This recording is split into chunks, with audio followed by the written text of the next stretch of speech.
The Street Crier, the human newsfeed of the past.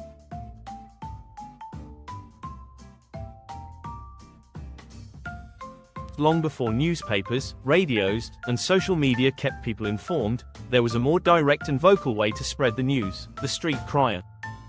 Also known as town criers or bellmen, these individuals were responsible for publicly announcing important information, from royal decrees and new laws to local events and even lost pets.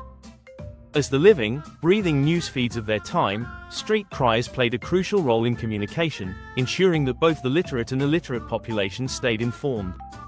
Though their profession has largely faded into history, the echoes of their work remain in modern news reporting, marketing, and public announcements. What did a street crier do?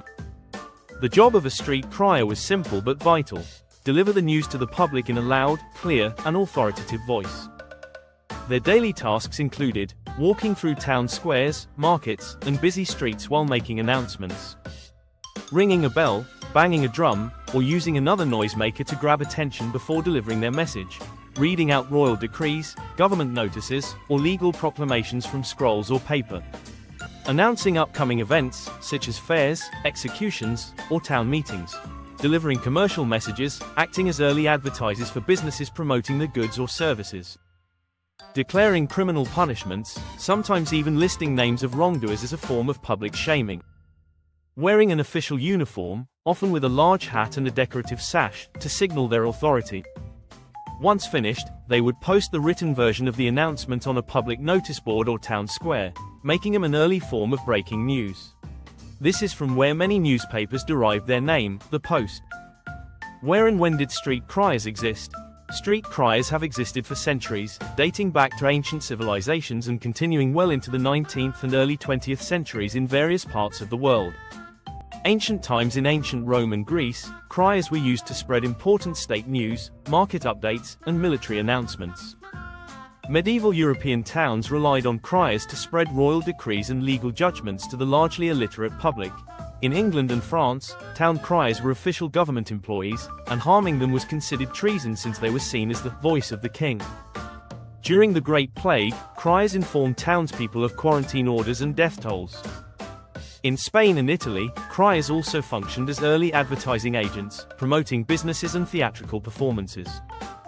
In early American settlements, street criers were the primary source of news, especially in towns where printed newspapers were scarce. They announced Revolutionary War updates, new laws, and even fire alarms. By the mid-20th century, street criers had almost completely disappeared, surviving only in small ceremonial roles. Why were street criers so important? Before widespread literacy and mass communication, people depended on verbal news delivery. Street criers ensured that even the poorest and least educated citizens were kept in the loop about their community's affairs. Since many people couldn't read, oral announcements were the best way to receive information. Spreading urgent news quickly, unlike handwritten notices or printed newspapers, criers could relay breaking news immediately. Enforcing local laws, criers often reminded citizens about new taxes, curfews, or trade restrictions, creating a sense of community. Their presence made towns feel connected, as people gathered to hear the latest updates. Despite their importance, the job was far from easy. Some of the biggest challenges included hecklers and mockery. They often faced jeers or even objects thrown at them by unhappy listeners.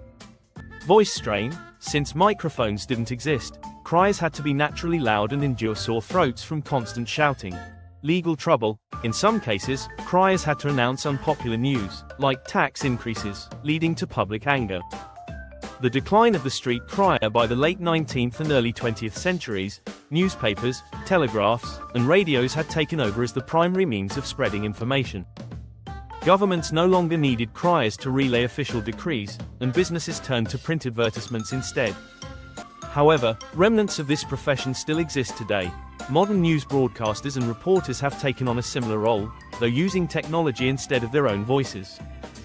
In some towns and festivals, ceremonial town criers are still used to uphold tradition. The street crier was one of history's most essential yet overlooked professions, ensuring that people stayed informed in an era before mass media. While the world has changed, their role as the original news broadcasters remains a fascinating piece of history.